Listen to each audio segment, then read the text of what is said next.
holding customer surveys and or employee surveys, but being responsive to those results. Key takeaways from leadership is always being prepared. Be prepared to evaluate new ideas. We heard from several CEOs, you're only as good as your last rush hour or your last project. Constantly assess the situation that you're in, evaluate new ideas as they come to you, and implement change when and if necessary.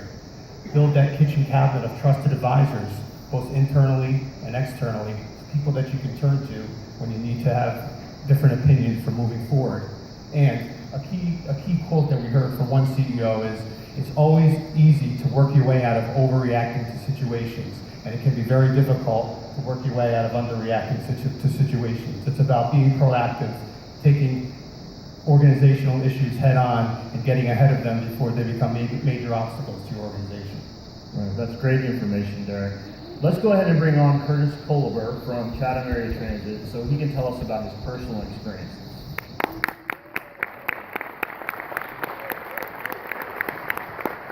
Welcome, Curtis. Take a seat. Thank you. So tell us about your personal experiences as a CEO.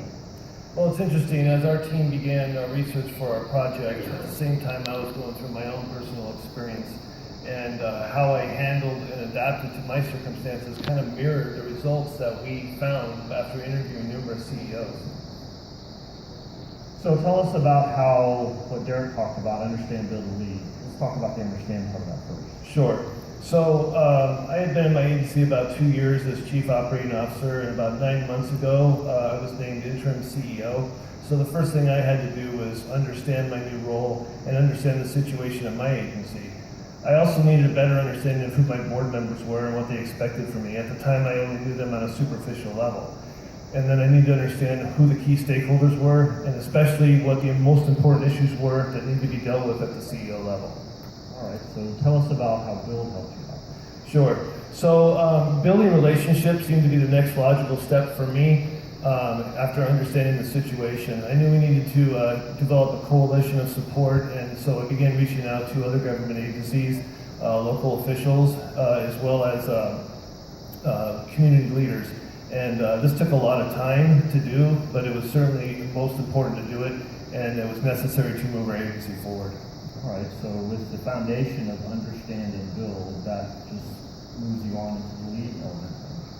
Yeah, so leading the agency would have been a little awkward and difficult to do without first understanding the situation, and certainly without building relationships. So having already done that, it seemed to be a natural progression to feed into leading the agency, developing a vision and getting buy-in to that vision. And I'd like to note that if this resource that was presented here today was available prior to my journey, it would have been an appreciated benefit.